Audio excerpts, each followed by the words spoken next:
Hey everyone, this is Leanne from Of Love and Shiplap and the founder of Sublimation Graphics and Tutorials here on Facebook.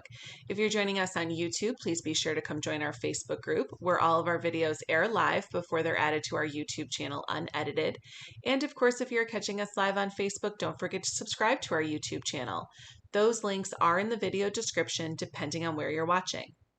Tonight's tutorial is going to be on how to create a knockout airbrush text effect in Affinity Designer.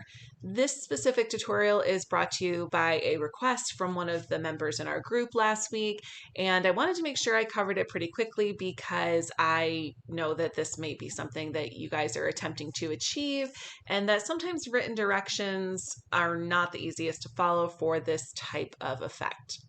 Before we get started on our tutorial tonight, I just want to remind you guys that if you are interested in learning more about Affinity Designer and totally mastering this program, no matter where you are starting, then you need to check out our Affinity Designer Digital Graphic Design Masterclass for the sublimation industry. This particular masterclass is completely tailored for our users, for the members of our group. It includes 100 video hours of course content that is learn on your own schedule at your own pace. It is incredibly in-depth. You are not going to find a more thorough and more relevant course on the market. We put so much time and effort into this to make sure that it is easy to follow, great for beginners. Even if you know nothing, you can learn it all and feel totally confident by taking this class. You can use the code SUBTHAT to save $30, and both the link and the code are in the video description for that. So if you enjoyed this video and you want to learn it all, be sure to go and sign up for that course so you can get started at elevating your skills and taking your business to a new level. I'm working on Affinity Designer on a Windows laptop today. If you are using a Mac, the interface is pretty much the same. I have only found that there's a few variances with Mac software that's been feedback from our users. The different variances are nothing that actually hinders your ability to use the program or changes its capabilities. It's just small things like I've recently learned that you can't dock your panels like this on Mac, just little things like that that are different.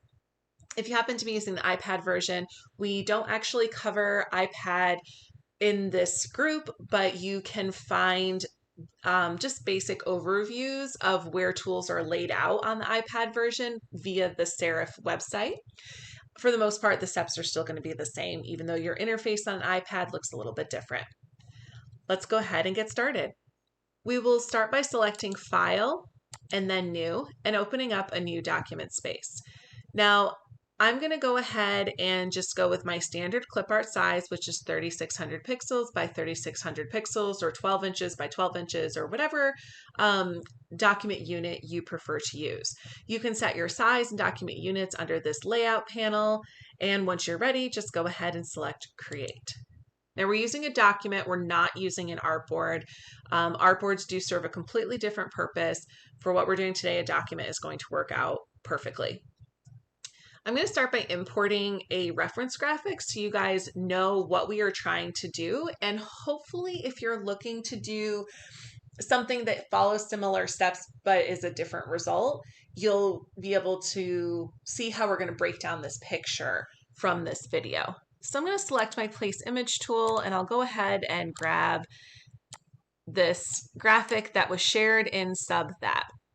So this individual was asking because they needed to do this for a school fundraiser, and this was the style that those asking her customers wanted for their gear. So the best thing I could call this was sort of a knockout airbrush effect, because that is really what this looks like.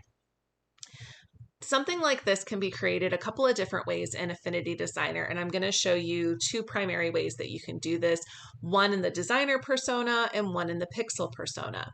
A lot of times this type of font effect would be created in a program like Photoshop or Procreate, which are strictly raster-based softwares. Now, raster refers to a pixel-based software, and the alternative to that is vector. Affinity Photo is actually a full-fledged raster-based editing program that is akin to Photoshop and Procreate, with equivalent capabilities to Photoshop. Obviously, Procreate does not have all those capabilities. But in Affinity Designer, we have what's called the pixel persona, which gives us just the right amount of raster-based editing tools, so you can have a full-fledged vector software and also some of the benefits of a raster or pixel editing program, and you can even use them all combined together in this one platform. It's one of the many reasons why I absolutely love Affinity Designer and teach it, and know that you guys can get a lot of use out of it. So I'm going to just shrink this on down. We just want this as our reference. And I'm also going to hit that lock icon where my layers panel is. Now your layers panel might be down here. If you ever want to move your panels, you just drag and then you can dock them on the side. As I did mention, this does not work on Mac. Let's go ahead and put that guy back down there. And we will start by adding in some text. So let's go ahead and click on our A down here. You'll see that you have two options, your artistic text tool or your frame text tool. I'm going to select my artistic text tool. You simply click and drag to the size that you want to start it at, and you can go ahead and type. We'll go ahead and do Wildcats since that was this graphic, and then I'm just going to grab that corner node and resize that back down onto my workspace. Next, I want to pick this retro style font that is shown here. So I will highlight all of my text, go up here to my font bar, and you could have selected your font first as well. I like to select my font afterwards because sometimes I don't know what font I want to use, and I might want to choose a few different ones, and that's easier to do after, and then just, as you can see, scroll through and they will change as you go. So I'm looking for sort of a retro font. And this retro mentho, I think, will work perfectly. This font is from Creative Fabrica, one of my favorite places to find fonts. I think the membership is worth it for fonts alone because I actually do download a lot of fonts there every single month. So if you're considering a membership someplace, I do recommend checking out some of the different stock sites. My personal favorite, as I did say, is Creative Fabrica, but there are multiples. And it's just a really good way to get the most bang for your buck on commercial resources, especially fonts and digital paper. And some of them have really great clip art selections as well. I know that I've used some of the clip art selections for things like creating package stickers. And I do think that they're kind of perfect for that as well. So our entire process is going to be focused on creating layers and how those layers are going to stack against each other. So this is going to be our first version. So over here in my layers panel, I'm going to click on where that says Wildcats, and I'm just going to change this to say, oops,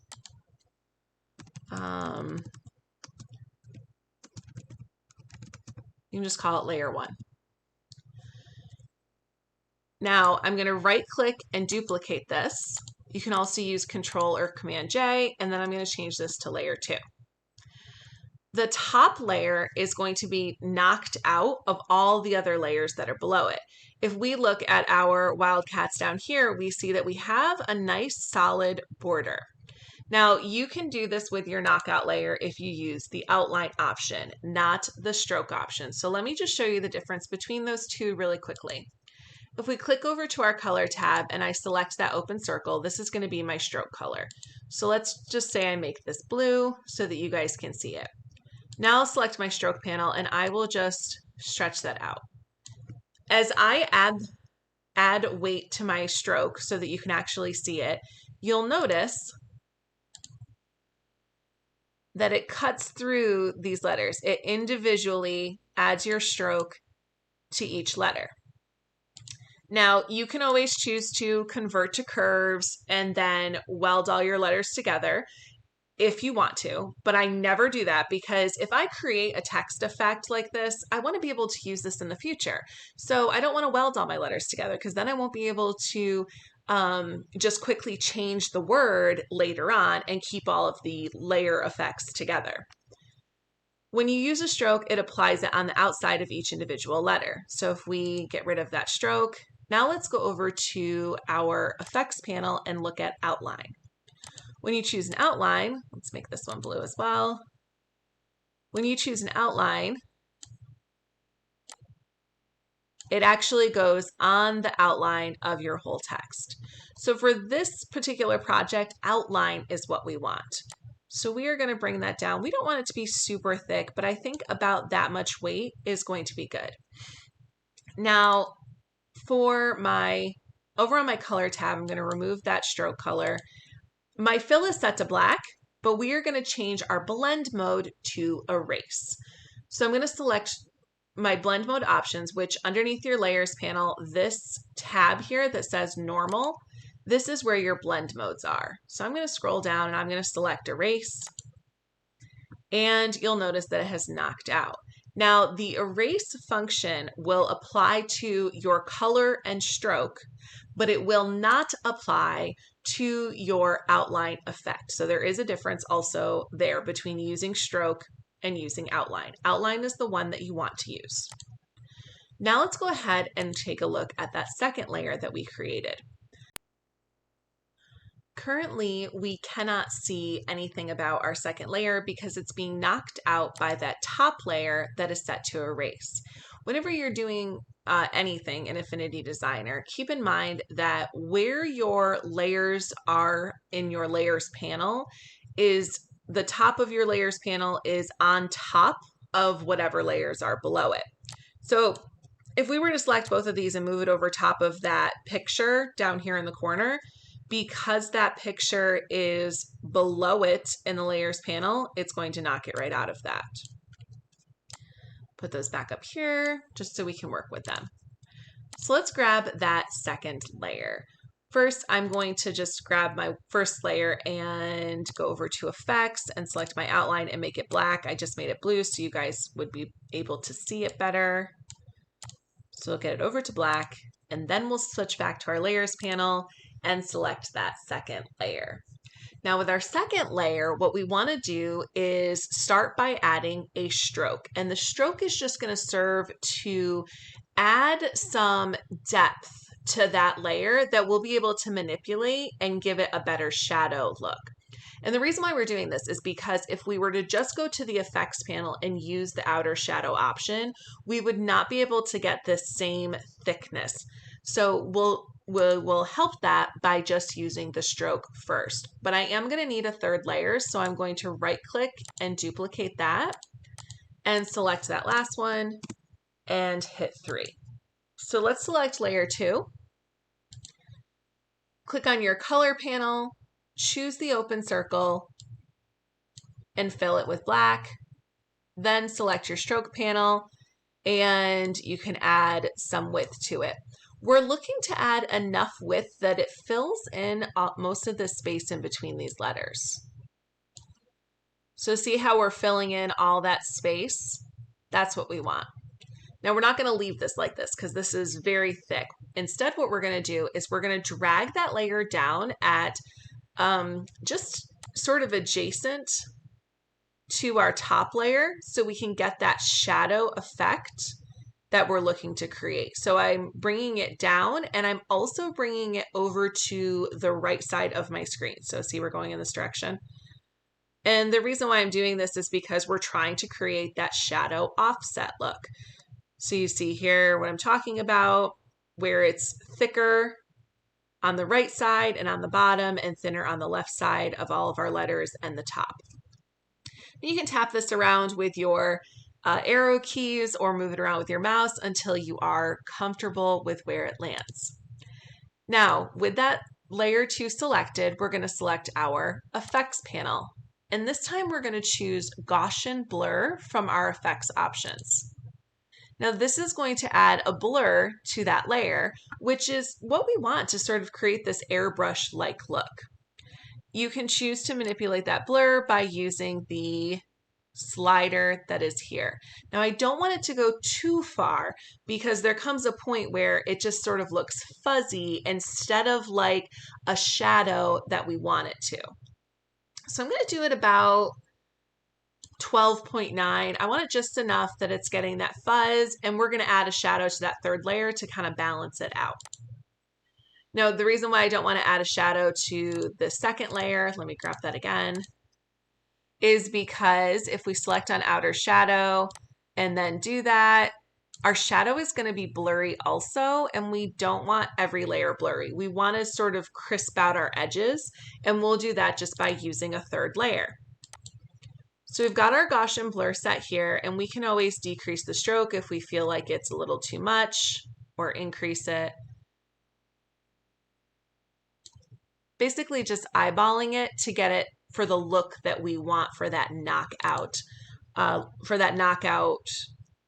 airbrush look. So now let's grab our third layer. And with our third layer, we will go to our effects panel, and we're not adding any kind of outline in this one. We are just going to our effects panel, and we're going to choose outer shadow. And now what we're going to do is we're going to make sure that our opacity is turned all the way up. And we're going to use that radius option to spread it out. You can't really see it, but you're going to see it here in a minute. And then as we do that offset, or you can even grab that offset tool, we want to bring it right to the edge of where we created that second layer. And we're going to increase the radius until we touch that edge, and you can see that it's still a soft edge, but now it's a little bit more solid. So it gives it a bit more of that airbrushed-like look, like this was a stencil that was laid down and just airbrushed over top of those letters. And that's the effect that we're going for. Now the last thing that we want to do is maybe take these last two layers and adjust the opacity of just those layers. So we do that in our layers panel. We'll go right here to the opacity drop down, and we will notch them down a little bit, about 78%.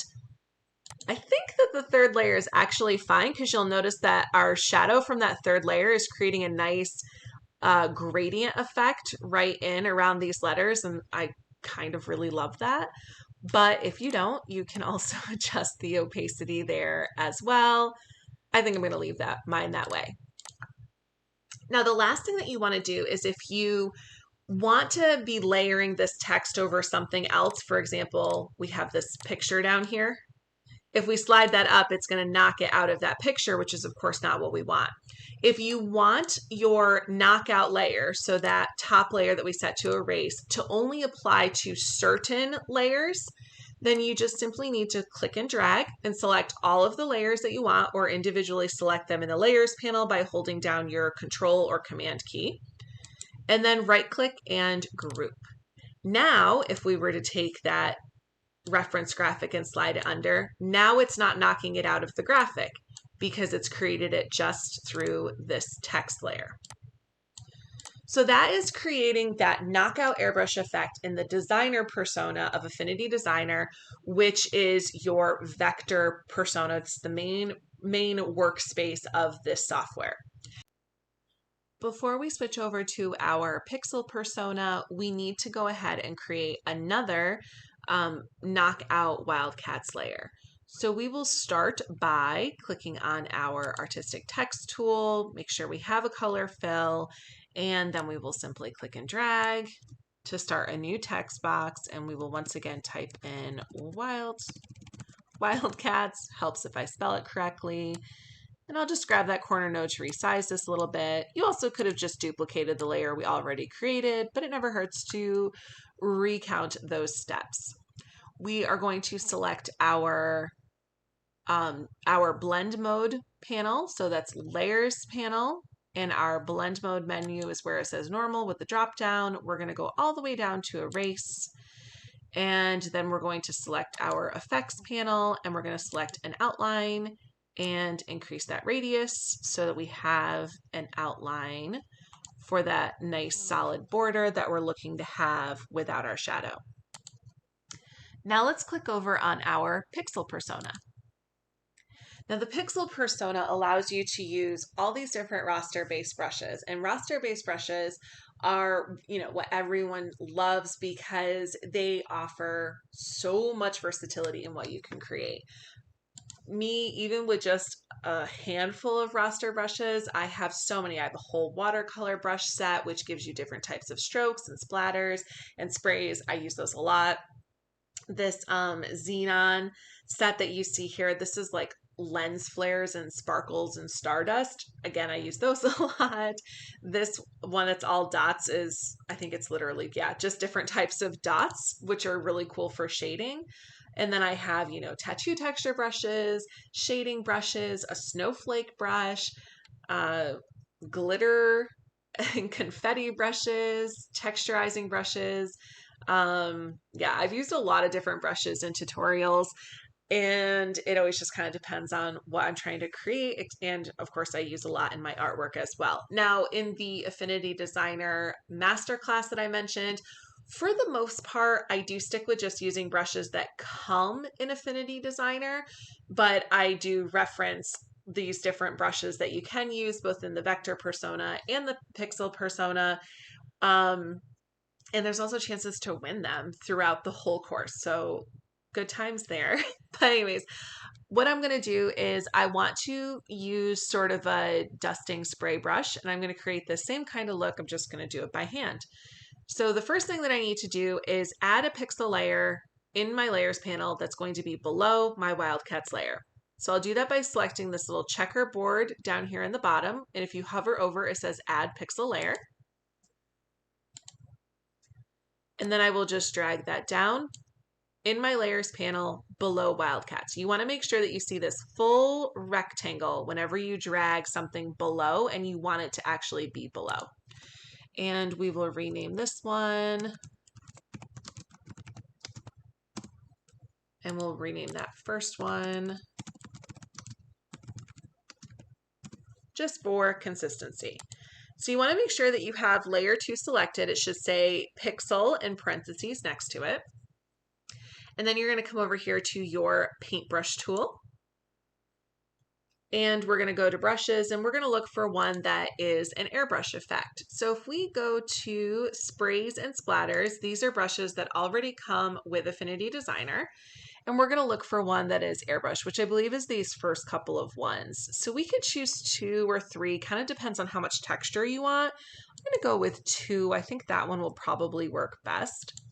Let's click over on my color tab and make sure we have filled in a circle. Obviously we want black for this. And I do also want to zoom in so that I can see best what I'm doing.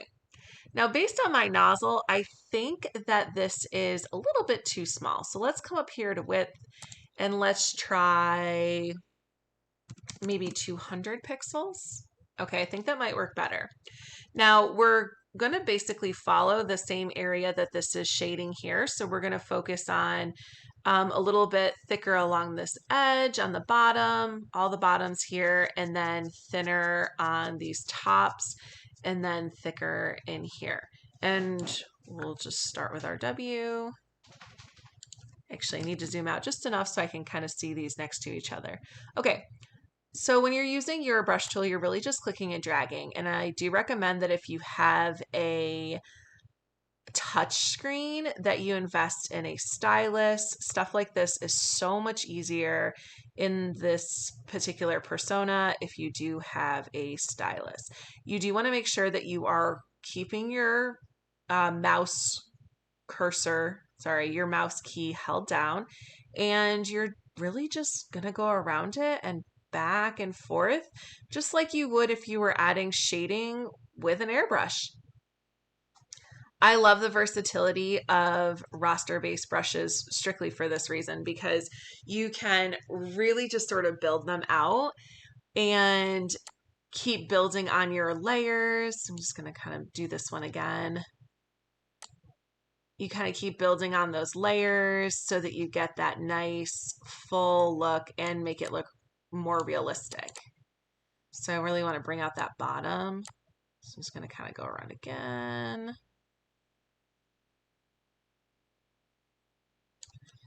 And if you don't have steady hands, don't worry. It definitely takes a little bit of practice. It helps a lot to zoom in like I did and then sort of do like smaller kinds of strokes that you can monitor a little easier. So let's keep bringing that around here. I'm just kind of expanding down this part that we already did so that it has some nice depth.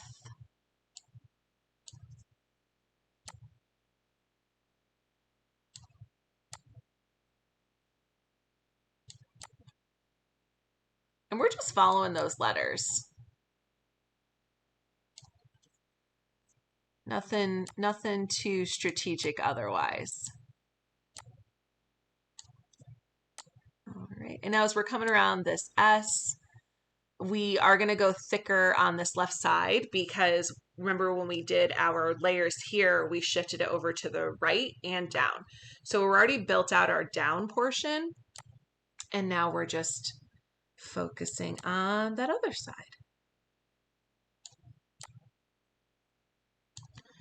But then when we come up to our top part, we want to make it much thinner and smaller and closer to it. So we're going to stay pretty close to that edge. We're going to kind of bring that down. We do want to fill in this middle of our letter area because that was part of our shadow idea up here. And because we are using our pixel brush here, we don't necessarily have to fill in all of this space in here. We could actually leave it a little bit open if we wanted to. It's kind of up to you and your discretion. It definitely will depend on your words as well. So it's a little bit harder with this particular word, wildcats, because we do have, you know, like this tail of our T and this curve of our C. So that is going to naturally fill in that space more. So when you're working around the top, you want to make sure you stay close. Kind of notice how the nozzle of my brush is basically not even like halfway over the letter. It's sort of like 1/3. Let's go ahead and leave that one out. Get around our edge of our T here. And we're making sure to build it up as we go just by making a couple strokes over. And then we're going to go heavier on our A, so it'll actually kind of fill in that spot. I didn't really fill in this part right here because I think it will look a little bit better. Again, we're staying nice and close to the top of that A, but we are going to go back and forth.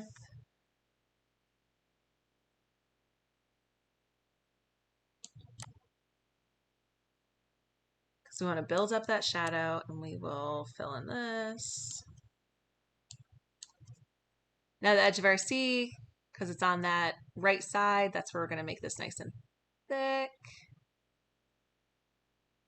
And notice how, again, as I'm doing it, as we're going over it, we're really building it out, just like you would if you were using an airbrush. If you were going over this multiple times, you would end up with a more concentrated black.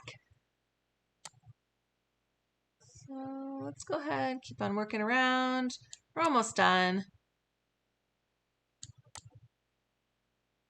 Even though I primarily design in the designer persona, I really do love using the pixel persona for things like shading. I use it mostly for things like shading and even just some refined adjustments. You never know when it's going to come in handy. It's a really great feature of Affinity Designer that you have this option because you don't need two separate softwares. Okay, we'll work along our edge of our D here.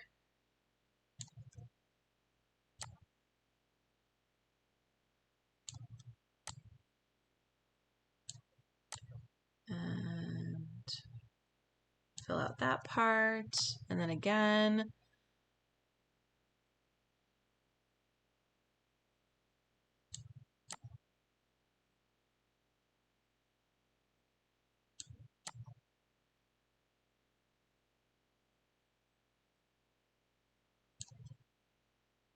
All right, we're going to give this eye a nice good fill in. And since these are so close, that will end up filling in just like that. And again, you can always go back into these other areas and fill them in if you want. It really depends on the overall look that you're trying to create. So let's go through here, bring that down.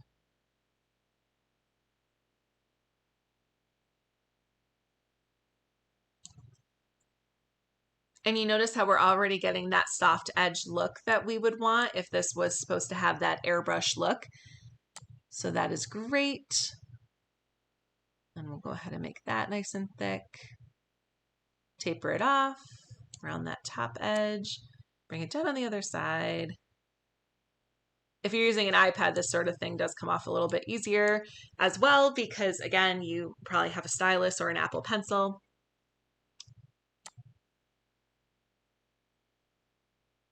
So we are just finishing this out. I'm going to go ahead and make that pretty close to coming in there. Then we'll taper off that top.